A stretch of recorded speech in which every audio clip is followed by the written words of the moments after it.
एक supplementary please Rakesh ji पूछते हैं, आज आप घोषित कर दीजिए कि रायबरेली और अमेठी से राहुल जी और प्रियंका जी लड़ेंगे।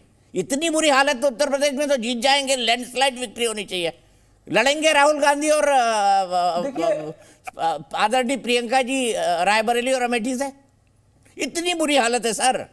देखिए हमारी बिल्कुल मैं बता रहा हूं जवाब सुन लीजिए। देखिए हमारी पार्टी कोई दो लोगों की पार्टी तो है नहीं कि एक ने कह दिया ऐसा होना है दूसरे ने इंप्लीमेंट करा दिया। हमारी लोकतांत्रिक पार्टी है। हमारी सीईसी की बॉडी डिसाइड करती है कौन कहां से चुनाव लड़ेगा, चाहे फिर वो खड़गे जी हो, चाहे वो आदरणीय राहुल जी हो, चाहे वो प्रियंका जी हो, चाहे सोनिया जी हो।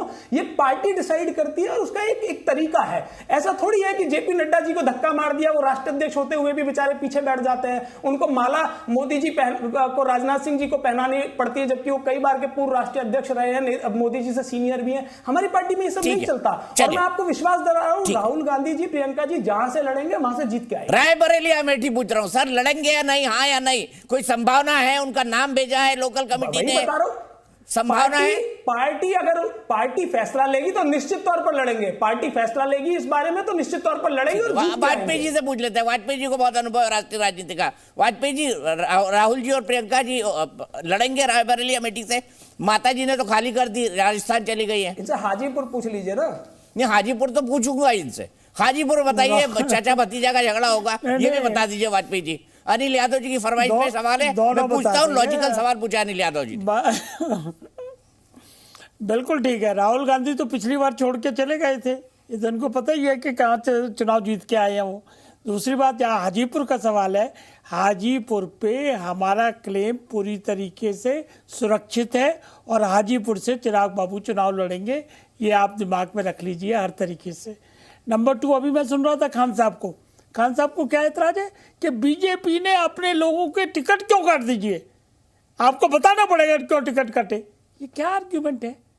जनता को इससे कंसर्न है कि बीजेपी कौन कैंडिडेट खड़ा करेगी कौन नहीं करेगी, ये उनकी स्ट्रेटेजी का हिस्सा होता है। राजनीतिक पार्टी किस तरह से चुनाव लड़ेगी, किसको टिकट देगी, किसको सिंबल नहीं देगी, उस पर दूसरी पार्टी को तो एतराज नहीं होना चाहिए।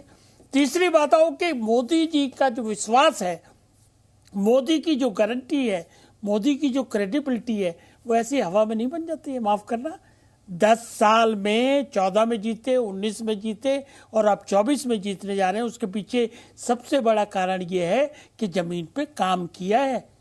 काम करने की जब मैं बात करता हूं तो हर समाज के तबके के लिए काम किया और खास तौर से गरीब गुरबा के लिए। पहले कभी ऐसा हुआ कि 50,000 रुपए का ऋण जो है रेडी पट्टी वाला जाए और बैंक से ले आए 1% साल के ब्याज पे? कभी हुआ ऐसा? कोई कलेक्ट्रल नहीं चाहिए, कोई गारंटी नहीं चाहिए। कितनों के नाम मैं गिना सकता हूँ, वो आके वाहवाही करते हैं कि देखिए ये हुआ। कभी ये हुआ कि रेडी पटरी वालों को पेंशन मिला करेगी? हुआ कभी? किसी ने नहीं सोचा। कभी ये हुआ कि आदिवासी के बच्चे बेचारे पढ़ नहीं पाते हैं, उनके लिए अलग से एक 25,000 करोड़ का फंड बना? ठीक है, सोचा कभी कांग्रेस ने जो 60 साल राज की? अजीज खान साहब से भ्रष्टाचार के खिलाफ लड़ाई जारी। अजीज खान साहब से बोल लेते हैं। अनिल भाई, मैं आता हूं आपके पास। अजीज खान साहब, मुझे बताइए, आप अनिल यादव जी को प्रस्ताव दे दीजिए ना, रायबरेली अमेठी इतनी बुरी हालत है, जरूर जीतेगी कांग्रेस, आप लड़िए, आप भी दे दीजिए। सारा सहयोगी दल है, आप आपकी साइकिल पे वो सवार हैं।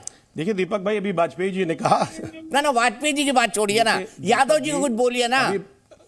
अरे सर बोलिए ना, रायबरेली अमेठी लड़ना चाहिए प्रियंका जी राहुल जी को? आप बताइए ना, आप सहयोगी पार्टी है, बड़े भाई हैं आप उनके। देखिए ये उनके पार्टी का डिसीजन, उनके राष्ट्रीय अध्यक्ष का डिसीजन होगा। अगर वो चाहेंगे लड़ेंगे, ये उनका डिसीजन है। जीत जाएंगे अमेठी रायबरेली, लड़ेंगे तो दोनों। हमारी पार्टी अपने मैंने कहा दीपक भाई कि ये उनका डिसीजन है, वो तय करेंगे। मैं उससे कोई बात नहीं करना चाह रहा हूं, दावा कर ही सकते हैं ना, आपके सहयोगी हैं। बताइए ना, ये साहब जीत जाएंगे कि नहीं अमेठी रायबरेली से राहुल जी और प्रियंका जी? सर इस बार 80 के 80 जीतने जा रही है इंडिया गठबंधन। एक हाथ तो छोड़ दीजिए राकेश की पार्टी के लिए। अभी देखिए कैबिनेट का एक्सपेंशन हुआ है। अरे सुनिए ना, ये वही लोग हैं जो जातिगत जनगणना से घबराते रहे, आज जाति की बात करते हैं। अभी राकेश त्रिपाठी जी कह रहे हैं हम वोट मैनेज कर रहे हैं, आज जातियों की बात कर रहे हैं आप। जाटो समाज, चौहान समाज, अरे अगर इतनी जातियों की पड़ी है आपको, तो आप आखिर जातीय जनगणना आपने क्यों नहीं कराया? आप जातियों को अगर वाकई हिस्सेदारी देना चाहते हैं तो कराइए जातीय जनगणना, देश में घोषित कर दीजिए। आपको जातियों से नहीं मतलब है, आपको वोट बैंक से मतलब है। क्या समाज के एक तबके को सिर्फ एक शख्स को मंत्री बनाने से क्या पूरी जाति को फायदा हो जाएगा? नहीं होगा। लेकिन बीजेपी का मकसद यह है कि सिर्फ लॉलीपॉप दो, सिर्फ गुमराह करो, जनता को दिखाओ, इवेंट मैनेज करो। लेकिन एक बात आप जानिए, उत्तर प्रदेश में अगर हालत खराब ना होती, ये एक्सपेंशन इस बात को तय कर रहा है कि उत्तर प्रदेश में हालात बहुत खराब है। ठीक है, त्रिपाठी जी, हालात बहुत खराब है कि चुनाव सर पर है, आगे नहीं बोल पा रहे 4 दिन बाद सोनिया जी और राहुल जी और प्रियंका जी लड़े, अमेठी और रायबरेली से हम जितवा के भेजेंगे। देखिए, 2 बार आपने ये सवाल पूछा, अनिल यादव जी से भी पूछा, अजीज खान से भी पूछा, लेकिन दोनों ही इस बात का जवाब देने में अपने आप को अक्षम महसूस कर रहे हैं। कारण है उसका, क्योंकि उसी रायबरेली की सीट है ऊंचाहार, जहां से विधायक थे इनके मनोज पांडे, इनके विधानसभा दल के सचेतक थे। और क्या हुआ, सचेतक साहब से सचेत ही ना हो पाए। सचेतक साहब इनको अचानक बीच में छोड़ करके किनारे की राह उन्होंने देख ली है। सचेतक साहब ने वास्तविकता में इनको आईना दिखाने का काम किया है। और इसी अमेठी सीट से इनके एक विधायक गौरीगंज से राकेश प्रताप सिंह, उन्होंने भी इनको आईना दिखाने का काम किया। ये डर है, समाजवादी पार्टी के विधायक उनको छोड़ करके अमेठी रायबरेली से जा रहे हैं। अब इस बात को स्वीकार करने को तैयार नहीं है, और इसीलिए आज ये भरोसा नहीं दिला पा रहे हैं कि हम अपने विधायक तो पहले बचा पाए। हमारे अमेठी रायबरेली के विधायक भागे चले जा रहे हैं। हम आपको कहां इस बात का आश्वासन दे दें कि आप अमेठी रायबरेली आइए और आपको हम जिता दें।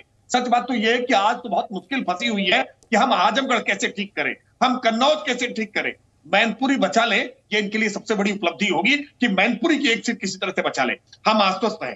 भारतीय जनता पार्टी ने जब 2019 के चुनाव में इनको 1 लाख से कम अंतर कर दिया था, जब मुलायम सिंह यादव जी स्वयं चुनाव लड़े थे, मायावती जी उनके लिए अपील करने गई थी। हम इस बार आश्वस्त हैं कि मैनपुरी की सीट भी भारतीय जनता पार्टी जीतेगी। और ये भरोसा हम गरीबों के जीवन में जो परिवर्तन लेकर के आए ना, ये जो नई योजना फिर अभी सूर्योदय लेकर के आए कि 1 करोड़ घरों में कैसे 2 किलोवाट के कनेक्शन पहुंचा करके घर घर उजाला पहुंचाएंगे। 300 यूनिट तक की बिजली उसकी फ्री हो जाएगी, अपने आप में उसको सुविधा मिल जाएगी। सौभाग्य योजना के तहत हर घर में जो हमने बिजली का कनेक्शन पहुंचाने का काम किया है ना, जो जीवन में खुशहाली लेकर आए हैं, उजाला लेकर आए हैं, उसके भरोसे हम ये कह पा रहे हैं कि भारतीय जनता पार्टी 80 की 80 सीटें यूपी में और 370 से ज्यादा सीटें पूरे देश भर में, और एनडीए गठबंधन हमारा अब की बार 400 पार करेगा। ये उस आधार पर, उस भरोसे के आधार पर कह रहे हैं, जिस भरोसे के आधार पर पूरी दुनिया आज नरेंद्र मोदी जी को ग्लोबल लीडर मान रही है। ठीक है। वैश्विक